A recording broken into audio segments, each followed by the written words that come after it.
Where's Steve? Hi, Steve. Nice-looking man. Nice-looking guy. And board chair Sandy Pierce. Thank you very much, Sandy. Thank you very much. And we have some very special people here. We have a man who's doing a fantastic job. I get angry at him every once in a while, but very, very seldom, because he's got what it takes. Treasury Secretary Scott Bessent. Scott? Hi, Scott. Hi, Scott. What a good guy. He's got a good pulse, doesn't he? Good pulse of what's going on. Thank you, Scott. He's been great. Michigan House Speaker. Matt. Hi, Matt. We did good in Michigan, Matt. We won the whole thing in Michigan, didn't we, huh? 3 times we won. You know that, right? They didn't give us credit the second time, but we won the second time. But we made the last one, Matt, too big to rig. Right? That's what you got. That's the only way you win races in many cases. I got to tell you, it's too bad. I think they should get voter ID. Wouldn't it be nice? The Democrats are totally against voter ID. Who's against voter ID? How can you even campaign? We are against voter ID. How do you not get voter ID? You know what it means, Matt, right? When you're against voter ID, you want to cheat. That's all. There's only one reason you want to cheat, and they do cheat. It's terrible. Michigan Senate Republican leader Eric Nesbitt. Thank you, Eric. Thank you. Look good, Eric. State Senator Jim Runstad. Jim, thank you. Thank you. Thank you, Jim. Former Congressman Mike Rogers, who's running for the Senate, and he'll be a great senator. And he's going to be a great senator. He was a great congressman, and then he left. He went on to very big things. He did well, no matter where he was. And I think they took that away from you last time. I'll be honest with you, Mike. I really do. I don't like to get things going. I don't like to be controversial at all. But they rigged the election on you. Mine was too big to rig. You won. I'm telling you, you won. But you're going to do great this time. He's a great guy, actually. He's going to be an amazing senator. Thank you. Thank you for being here, too, Mike. Special envoy to Iraq, Mark Savaya. Mark. Hi, Mark. Thank you. Great job you've done. This guy, he negotiates better than anybody around. Thank you. You need it. With Iraq, you need it. You need to be a good negotiator, Mark. I also want to thank Michigan's great congressional delegation. They're amazing. That's been back in Washington due to a very important vote that's coming up. They had a choice. Sir, we want to be with you, but if we're not with you, we're going to lose. But we'll still be with you. I said, no, I'd rather have you win. Don't worry about it. So we're going to win the vote. Representatives Lisa McClain, Jack Bergman, John Molinar, Bill Heisinger, Tim Walberg, John James, and Tom Barrett. They're great people, every one of them. And as many of you remember, I came here at the height of the 2024 campaign to lay out my plan to bring jobs and factories and wealth racing back to the United States and coming back to the great state of Michigan. And just a few weeks later, the people of this state and the voters all across the country endorsed that vision in a landslide victory. We won everything. We won all 7 swing states. We won the Electoral College 312 to 226. We won the popular vote by millions and millions of... Oh, it's so nice to win the popular vote. I won the popular vote all 3 times, too, but we're not going to get into that. But the first time they said I didn't win the popular vote, but I won the Electoral College. So they always said, while he didn't win, this is the way I got introduced every time. While he didn't win the popular vote, he won the Electoral College, you know. So this is the way I was introduced for 4 years. And guess what? We said, I'm going back, we're going to win and we won the popular vote by a lot. So they can't say that crap anymore. And the thing that was most impressive, we won 86% of all counties in America, 2,700 to 525. Think of that, 2,700 to 525. And that's why when you look at the maps on Republican, Democrat, with red being Republican, as most of you know by now, I think, every once in a while you see one where they have it reversed. I said, why would you do that? Well, we think it looks better. I said, look, red is Republican. Let's not try and change the voters' minds on things. Just do it that way. And the map was virtually all right. That was about the counties. That was the 2,700 to 500 and 550, I think is the exact number. Most importantly, we won a historic mandate to make America great again. And that's what we're doing. We're making America great again like never before. And now, after less than 12 months in office, this is the easiest speech to make. I have great people, and all I'm doing is spewing off what the hell we've done. Even Venezuela wasn't too bad, was it, huh?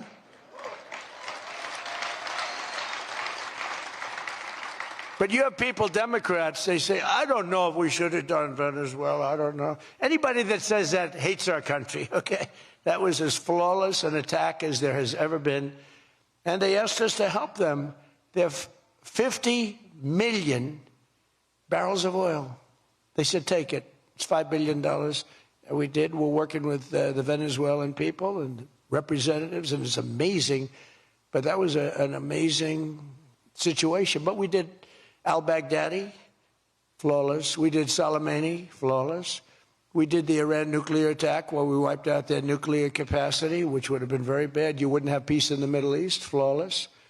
We did them all flawless. I want to keep it going that way, too. I like flawless. Think about Jimmy Carter, the great Jimmy Carter, with the helicopters crashing, the hostages all over the place. Remember that one? Think about Sleepy Joe Biden with Afghanistan. What a disaster. The most embarrassing day in the history of our country, in my opinion. Real dope. Now, after less than 12 months in office, I'm back in Michigan to report to you on the strongest and fastest economic turnaround in our country's history. It's really been historic. There's never been, we're not 12 months, we're through 11 months.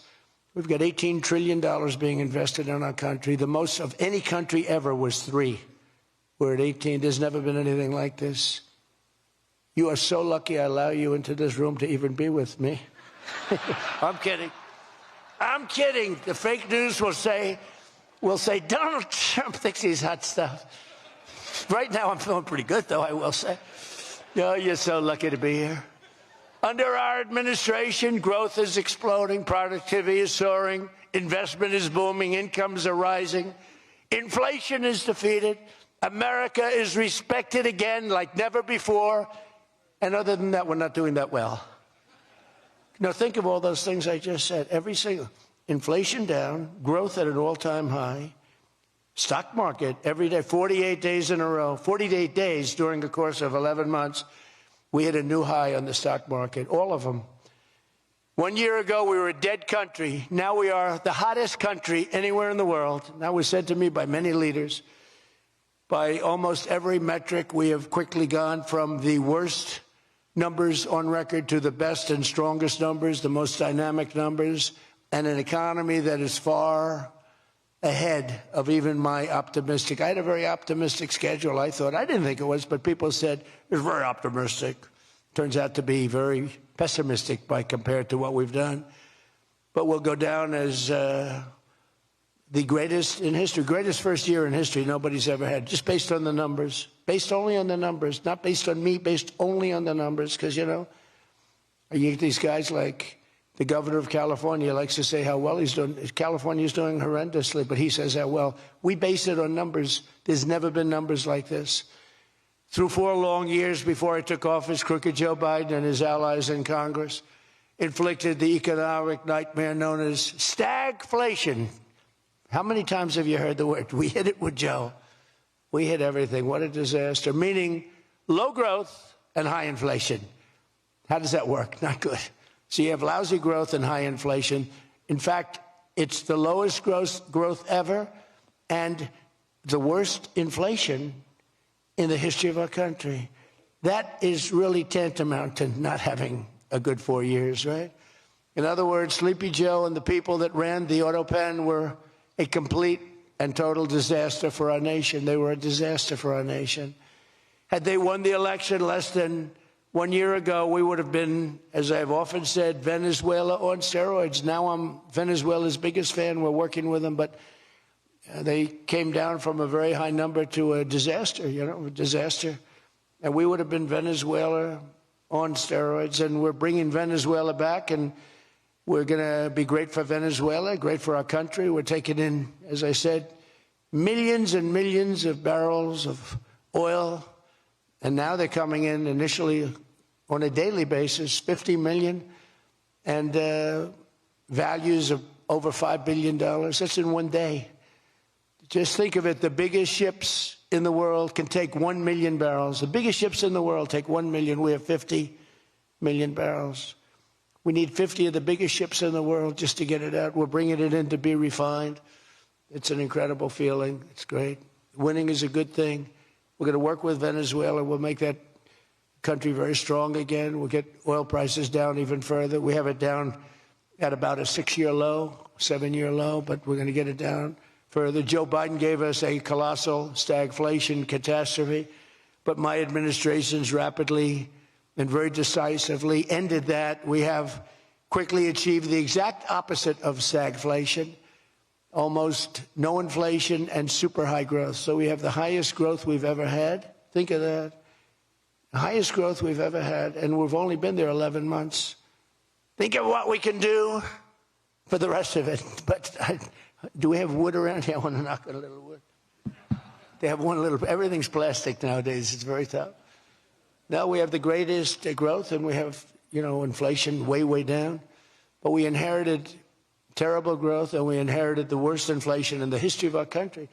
The fake news would say 49 years.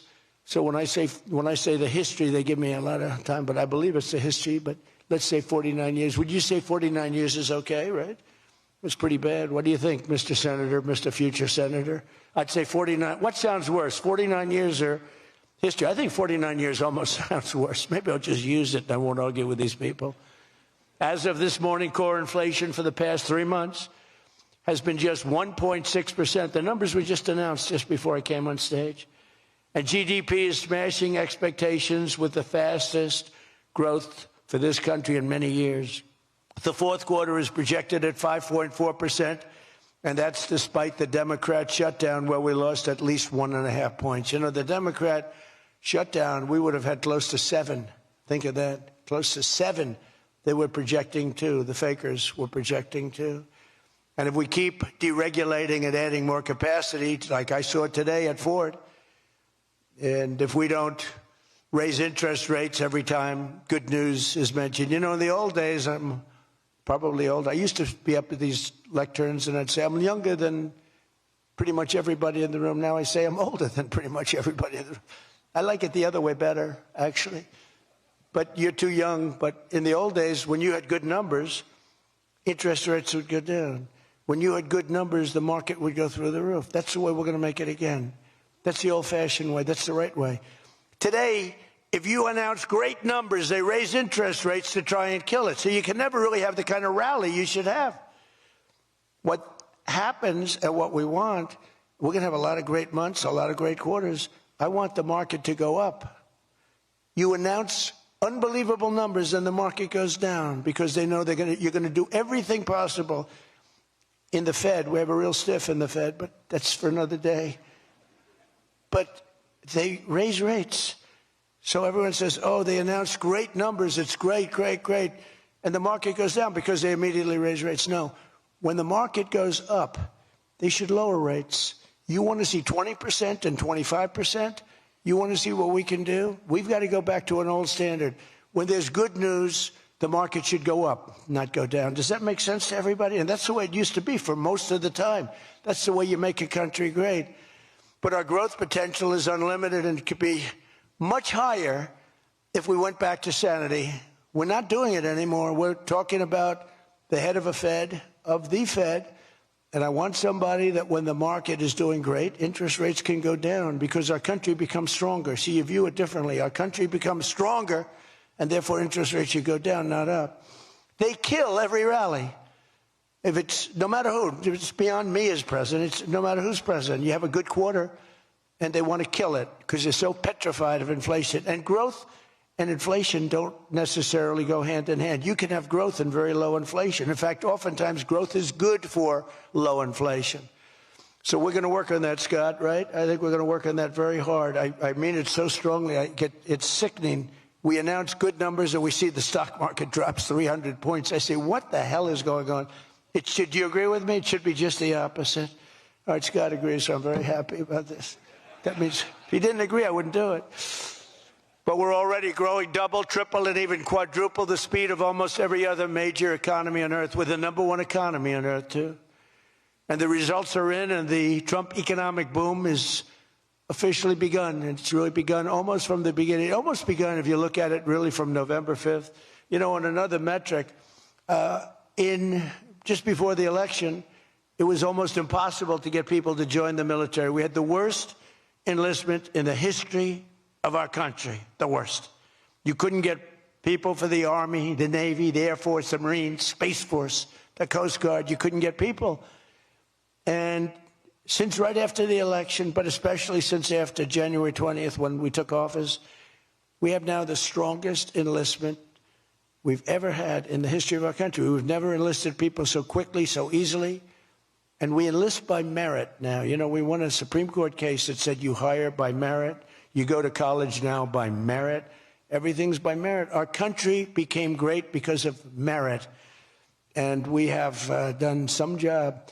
But think of it, a year and a half ago, we had the worst enlistment in history, and now we have the best enlistment. Things like that don't happen. You might go from the bad enlistment to okay, but you don't go from the worst in history to the best in history. But that's what we've done, every one of them. And that includes police and firefighters. It was very hard to get police. It was very hard to get firefighters, and now everybody wants those jobs. In 4 years of Biden, they secured less than $1 trillion of new investment in the United States. So 4 years, less than $1 trillion. In less than 1 year, I have secured commitments for over $18 trillion from all over the world, the most ever for any country.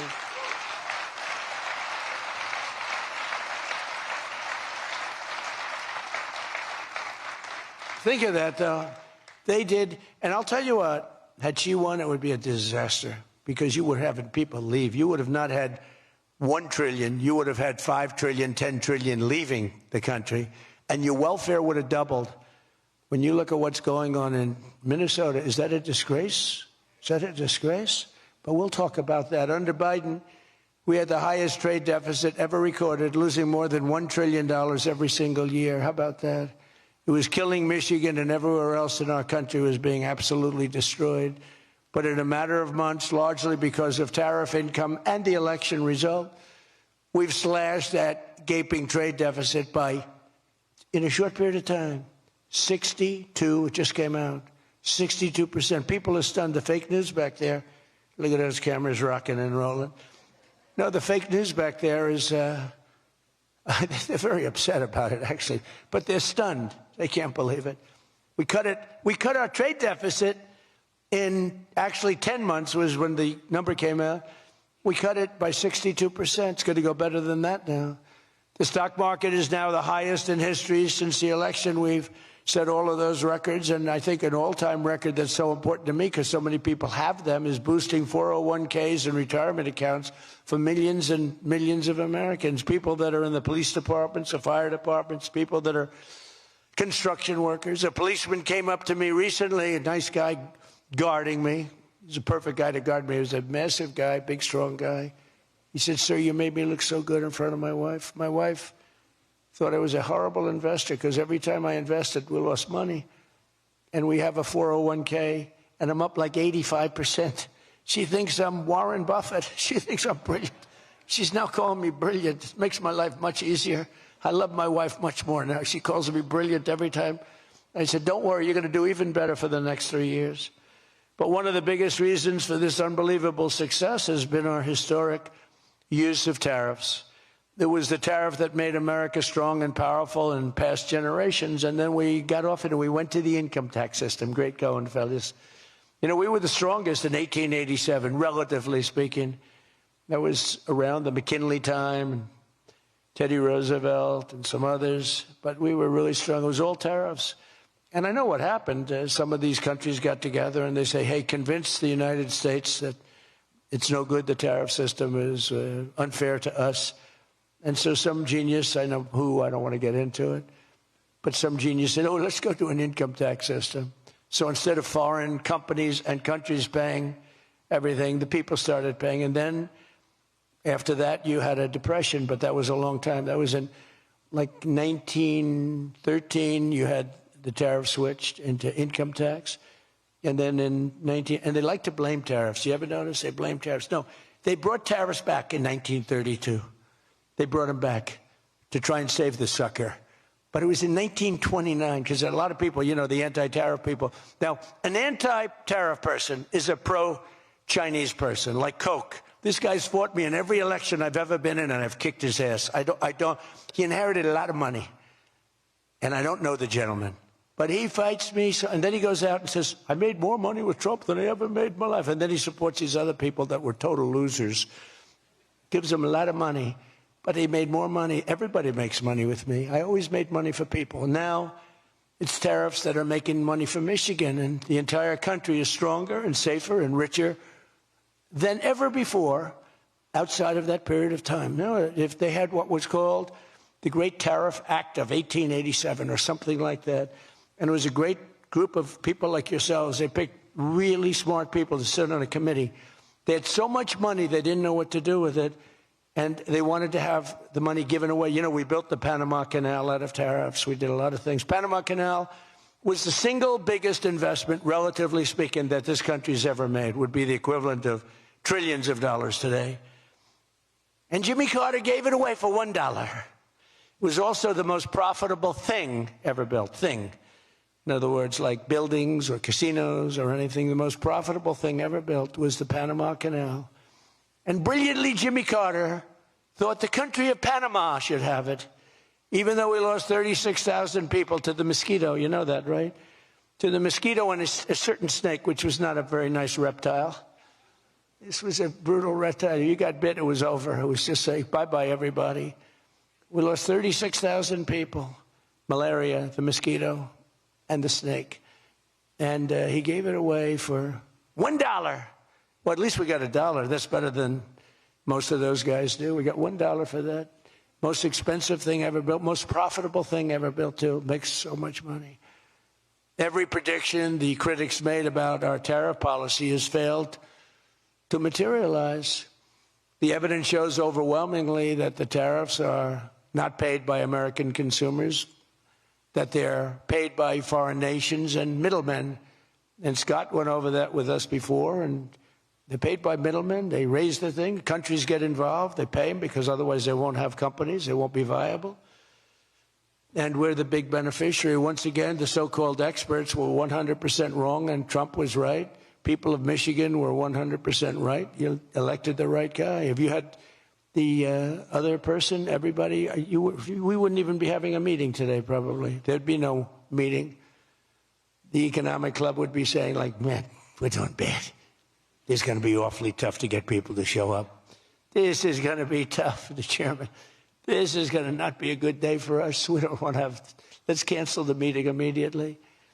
The Trump tariffs have delivered us trillions of dollars of new investment, unprecedented new partnerships on minerals, rare earths, defense, and artificial intelligence, and historic levels of foreign military sales. You know, you have the Supreme Court now going to rule on whether or not we can use tariffs. Can you believe this? A case brought about by people that are China-centric, foreign-centric, but China-centric. I wouldn't want it if I was China either. You know, China's one of our biggest taxpayers right now. China, would you ever believe you'd hear that? And they've been great. My relationship with President Xi has been great. But we have a group that's foreign-centric, China-centric, suing. And we'll figure something out if we don't win, but we should win. I mean, we should win. So great for national security. I ended 8 wars. Think of that, 8 wars. And without trade and tariffs, you wouldn't have been able to end any of them. But they brought hundreds of billions of dollars pouring into the United States Treasury, helped curb inflation, and helped cut the federal budget deficit by a staggering 27%. And that's only for a short period of time. The number's much bigger than that when you add in the full year. And I've told people I got into a lot of trouble because of the fake news back there. I told people, I said, tariff is my favorite word. I said, my favorite word of every word is tariff. I've loved it for 40 years. I came here many years ago. Remember, they said I didn't come here. Then they found out I did. I got an award in Detroit, in Michigan, many years ago. and still have it. They said it never happened. It did happen. Turned out I didn't notice any apology. But all I did was talk about you're losing your car industry. This was long before I ran for politics. They said you're losing. I said, why are you allowing these foreign nations to take your car? You know, you lost 57% of your car industry. The good news is you're getting it back. But I said, why aren't you using tariffs? I've been very consistent, I will tell you that, for years and years. Even as a private businessman, for years I used to, because I get, for whatever reason, a lot of publicity always. I don't know if that's good or bad, but it happens. And I talk about the importance. But I said recently, I said, tariff is my favorite word in the whole dictionary. There's no word. And I took a lot of heat. They said, what about your wife, your children? What about religion and God? What about Jesus? So I said, all right, it's my fifth favorite word. And since then, I've been fine. They hit me hard, these people, these fake news. They were killing me over tariff. He likes tariff more than his wife, more than religion. He likes tariff more than anything. What a disgrace. So I now call it number 5, and I'm in good shape. That was a rough day. It's my favorite word, and I got killed. Every word, you know, when you go up here, you take a big chance, especially me, because I go off teleprompter about 80% of the time. But isn't it nice to have a president that can go off teleprompter? When you think? Remember the speeches Joe would make? First of all, they'd last a matter of seconds, you know. Thank you very much. You ever notice Joe would always cough before a speech? State of the Union, he gets, ah, ah, ah, ah.